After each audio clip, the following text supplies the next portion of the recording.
So here's something interesting. South Africa stands at a pivotal juncture in its democracy, in its journey. We're poised for what seems like a potential digital voting leap. Well, perhaps more like a digital shuffle. Certainly not a full-blown digital transformation just yet, but the IEC thinks we should go digital. The issue at hand is that the Independent Electoral Commission, the IEC, the people who are the guardians of our electoral process, they are deep into a significant 6-month national consultation around this very topic. It's set to wrap up in September of this year, and it's set to change the electoral landscape of South Africa forever. Their mission? Well, they're looking at exploring how technology can make our elections more efficient and accessible.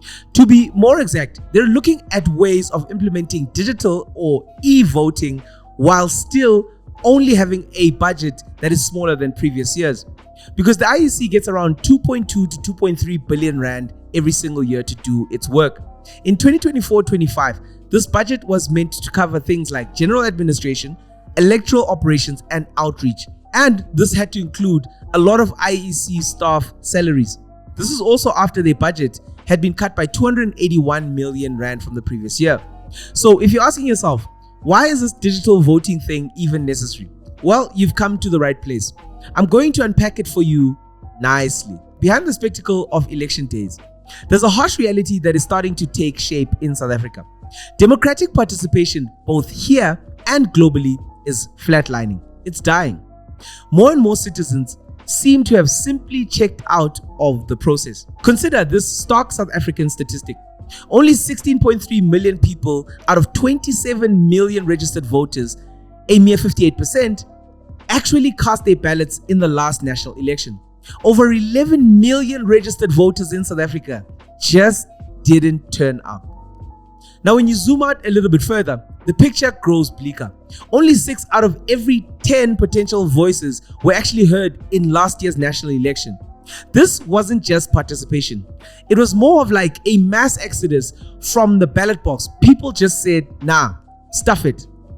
Turnout didn't just dip from 2019 numbers, which were already concerning at 66%. It plummeted, and the trajectory suggests that this decline might actually continue. The global context offers very little comfort for us to feel safe in. While voter apathy is a widespread pandemic, South Africa isn't just sick. We're actually in terminal critical condition right now. The 2024 IDEA Global State of Democracy report delivers a damning diagnosis. The world average turnout for eligible voters sits at 56%. But what about South Africa? We languish a staggering 15 percentage points below that at a mere 41%. We're not just below average. We're in democratic hell, to be completely honest with you. 41%, let that number sink in. 41% feels like a dangerously fragile foundation upon which any government can claim any sort of legitimacy, let alone the government of national unity. What this means is that a relatively small, highly motivated faction now dictates the fate of millions of South Africans who have just disengaged. This figure isn't just a dry statistic. It's a crucial barometer that actually screams code red, South Africa. A lot of this is really vital. Voting is vital for the health of any democracy, not just ours. So it's any wonder then that you hear more and more voices calling for a fundamental relook at how we do things, a fundamental relook at the Constitution. Honestly, does it actually feel to you watching this right now? Does it feel like the Constitution is working for you? In fact, drop a comment below. While we still unpack this, I want to know what your views are. In all fairness, there's a definite question that needs to be answered that arises from these bleak voter numbers. The question is, how do we resuscitate a democracy that's bleeding voters at a terrifying rate? Well, the IEC, the people who are charged with this, their prescription seems to be that they need to make, and we need to allow them, to make voting simpler and more accessible through digital means in this country. Thus, they're drawing in more voices into the process. That's what they're doing until September. But the path towards any form of e-voting is paved with large challenges that we need to honestly confront if it's going to work or if it's going to be accepted by us, the South Africans. So why is the IEC even considering this digital path, and what are the pros and cons? Well, many proponents highlight compelling advantages around things like e-voting. Advantages that could modernize and streamline South Africa's electoral machinery and even the process of voting. One of the most immediate promises is the drastic and faster vote counting and result tabulation. Our current paper-based system of voting has a significant one-up on digital though, because think about it, paper can't easily be hacked. However, the downsides are substantial. Paper is incredibly labor-intensive. It's also prone to human error, and it's painfully slow to work with. But it's what we've always known and always trusted. The sheer scale of how much paper we use when voting in South Africa is in itself mind-boggling. 90 million ballot papers were printed for the last general election alone. Then on top of that, you've got the counting process, which becomes a high-stress marathon, Wayona.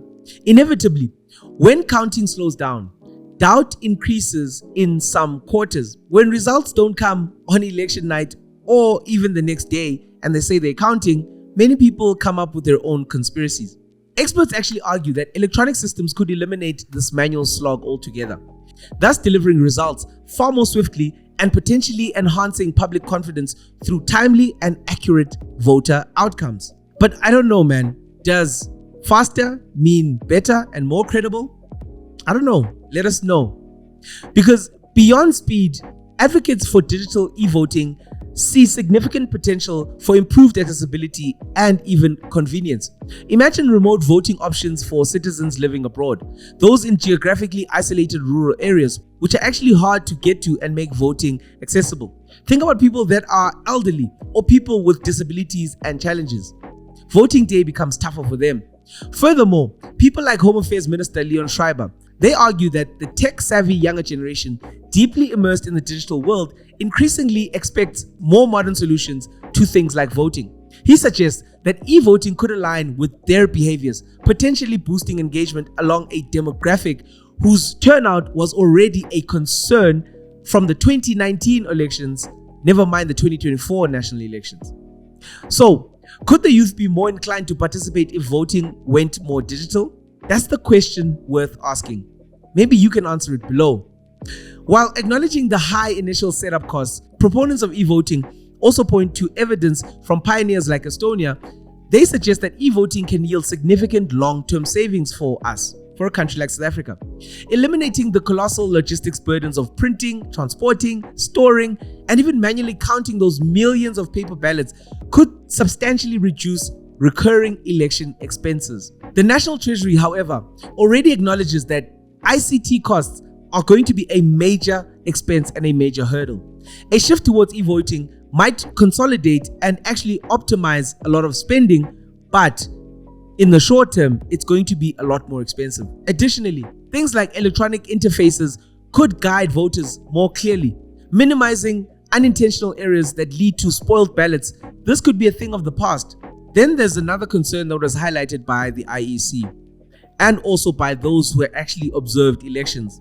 There was a lot of confusion surrounding the new 3-ballot system, which was introduced in 2024, which was admittedly kind of tricky, but we kind of got along. Digital can apparently make this process faster. Then you've got the multilingual configurations, which could be further enhanced by e-voting or digital voting, which is a challenge in South Africa. Then finally, moving ballot information electronically in a safe way could revolutionize the immense logistical challenges of distributing physical materials across such a vast nation. But wait, here comes the boogeyman. Despite these alluring benefits, the path to e-voting has substantial risks that South Africa must confront with utmost seriousness if this is something that we're going to implement. Arguably, the most profound and terrifying concern is cybersecurity vulnerabilities and, yes, hacking. Electronic systems in South Africa are inherently vulnerable to sophisticated cyber attacks. We all know this. Think of things like remote interference, malware infections, or interceptions by malicious actors. Compromising the system could alter results, voting results, on a massive scale, and that's something that we don't want. South Africa's own cyber landscape offers very little assurances of this, by the way. We were recently identified as the most targeted African country for cyber crimes. We actually account for 40% of ransom attacks on the continent and nearly 35% of information stolen incidents on the continent. Almost everyone, I'm almost certain, knows someone who was affected by cybercrime or digital scams or scams that were on your phone. Tons of South African personal data already swims in the dark web due to breaches. Imagine what malicious actors could do with the access to things like your IDs, which are linked to a national voting system. It's scary to even consider. They could potentially vote on your behalf, inflating numbers in one way or the other, even if you chose to vote or to stay at home. There are cautionary tales that are stark and are in full view for all of us to look at. In the Netherlands, they abandoned e-voting after security researchers demonstrated that there were clear flaws in the system. Then in Germany, their constitutional court ruled against it due to a fundamental lack of public ability to scrutinize the process more effectively. Closer to home, a recent VOC News Online poll revealed that nearly 50% of respondents simply do not believe that e-voting can be successfully implemented in South Africa without there being manipulation. That's scary to consider. What do you think? Does that poll make sense to you? Are you also scared of things like digital or e-voting? The potential erosion of ballot secrecy and the increased risk of coercion represents another fundamental threat that we need to kind of think about. The whole point of a secret ballot, that's a cornerstone of free and fair elections. E-voting, particularly remote methods, these could raise acute fears of voter intimidation and manipulation. Think of it, an employer, a community leader, a pastor, or even a spouse. They could pressure other voters or a voter to vote a certain way while directly observing them, eliminating the privacy guaranteed within the sanctity of a physical polling booth. This is what also makes voting so secure currently, because you're the only one in that booth. But if this changes, things could get tricky. Ensuring verifiable voter anonymity electronically also remains a complex technical hurdle. Perhaps things like blockchain, these could offer a solution. Tech experts in the comments, I actually want to know what your guys' insights are.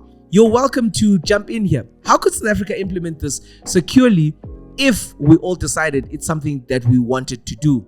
Compounding these threats is South Africa's stark digital inequality. The infamous digital divide, it exists here, and it presents a massive barrier to inclusive implementation. Think of things like higher data costs, inadequate IT infrastructure, especially in rural areas.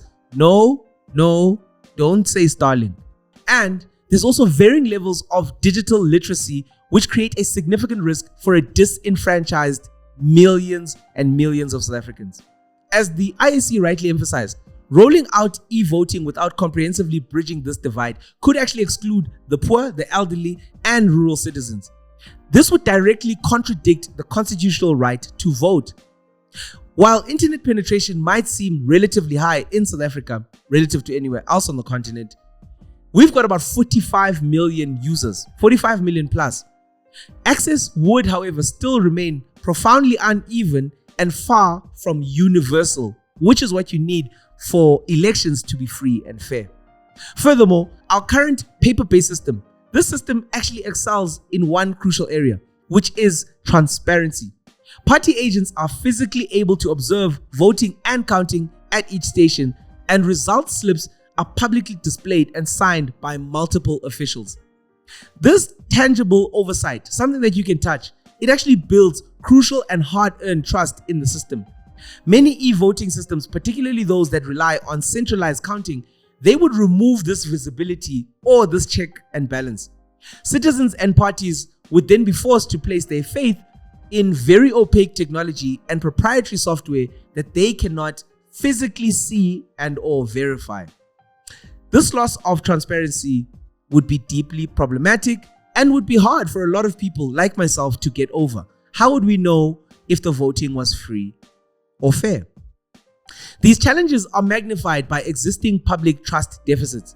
Afrobarometer surveys actually indicated that there is persistent challenges in public trust when it comes to the IEC itself. In fact, Do you trust the IEC completely, wholeheartedly? Let us know in the comments.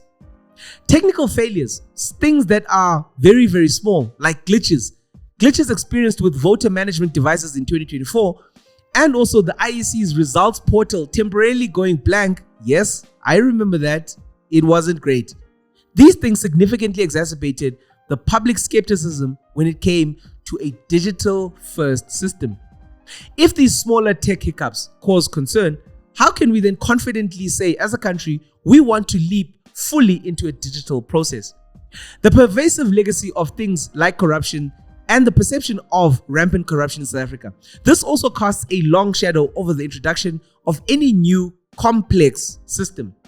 Finally, National Treasury, they say that they've warned that e-voting could become a major cost driver, likely increasing overall election expenses. And remember what I said when I started, the IEC is actually getting less money from Treasury because of cutbacks. Procuring, maintaining, securing, updating, and storing tens of thousands of machines, plus developing a secure bespoke software for elections. And then on top of that, we've got to add infrastructure demands and massive investments into an existing budget that is already being cut. This is a very long mountain to climb. This reality casts serious doubt on the promise of long-term savings. Also think about it. How are we going to introduce so much when there's so much financial variability? Implementing e-voting in South Africa is clearly not a simple binary choice, nor is it an imminent thing at this stage. It's not happening right now, guys. The IEC has unequivocally, though, stated that it has not decided to implement e-voting and rightly recognizes that this is a major constitutional and societal policy decision that requires broad consensus. Everybody's got to be in on this. Broad consensus that has to extend far beyond its own mandate. In fact, it requires Parliament and us, the public, to say yes. The research points overwhelmingly that this undertaking is very complex, like I've stated, and we should probably consider for this to be phased if we're going to do it. Exceptional caution must also be exercised in this approach, but all of this is contingent on successfully tackling formidable prerequisites. Things like being able to ensure that nationwide there is a proper digital rollout. These are the things that need to be considered. The success of this thing, it hinges on decisively bridging that digital divide. This demands significant sustained investments in things like national ICT infrastructure. Then there must be a concerted effort to drive down data costs to make things more affordable at different levels. And this has to be nationwide. Then you've also got to teach people digital literacy. This has got to be something that's got to happen. There's just so much to consider in this, guys. So what's a realistic way? Let's say we said yes. What is a realistic way that South Africa could implement or digital voting? Personally, I believe that rushing into any full remote internet voting would be highly premature and highly at risk. A more prudent, well thought out way would be for us to start by digitizing the in-person components of the voting system. Think of things like faster, more efficient voter verification and perhaps machine-assisted ballot marking. But there must be a paper trail. There must be a paper output of that. And this must be within a controlled environment of polling stations. This could make voting slicker and faster while still retaining physical oversight. Then perhaps we could cautiously pilot a parallel digital voting system, maybe for specific groups like overseas voters or people that are in remote areas. Start to run pilots in things like by-elections and local government elections, but for certain wards or regions. This could run alongside the trusted paper-based system for several full election cycles. This parallel run would allow us to directly compare results, identify if there are any discrepancies, rigorously test security, and also measure public acceptance of such a system. Only when the system demonstrates exceptional accuracy within a margin of error that is deemed acceptable by all stakeholders, ironclad security that can be verified repeatedly, and universal accessibility that needs to be guaranteed. Only when these things are done and there is widespread public trust that is earned over election cycles, Only then could we possibly consider a gradual, carefully managed migration towards a broader or digital voting process. It's about building trust step by step, not just recklessly leaping into the digital unknown. The democratic process is already under threat, and a lot of this has to come from people either not wanting to connect or feeling like it's hard for them to vote. But what do you guys think? Is my approach too cautious? Is it even the right one? Is there a better way to do this? Should South Africa even explore this digital path right now, or is the risk too great for a democracy as fragile and as tested as our one? This conversation, I feel, is vital. So let us know what your thoughts are below. Thank you for watching this video up until this point. I hope it was just as interesting for you to watch as it was for us to make. Check out one of these other videos and hopefully they'll be just as interesting as this one. Cheers.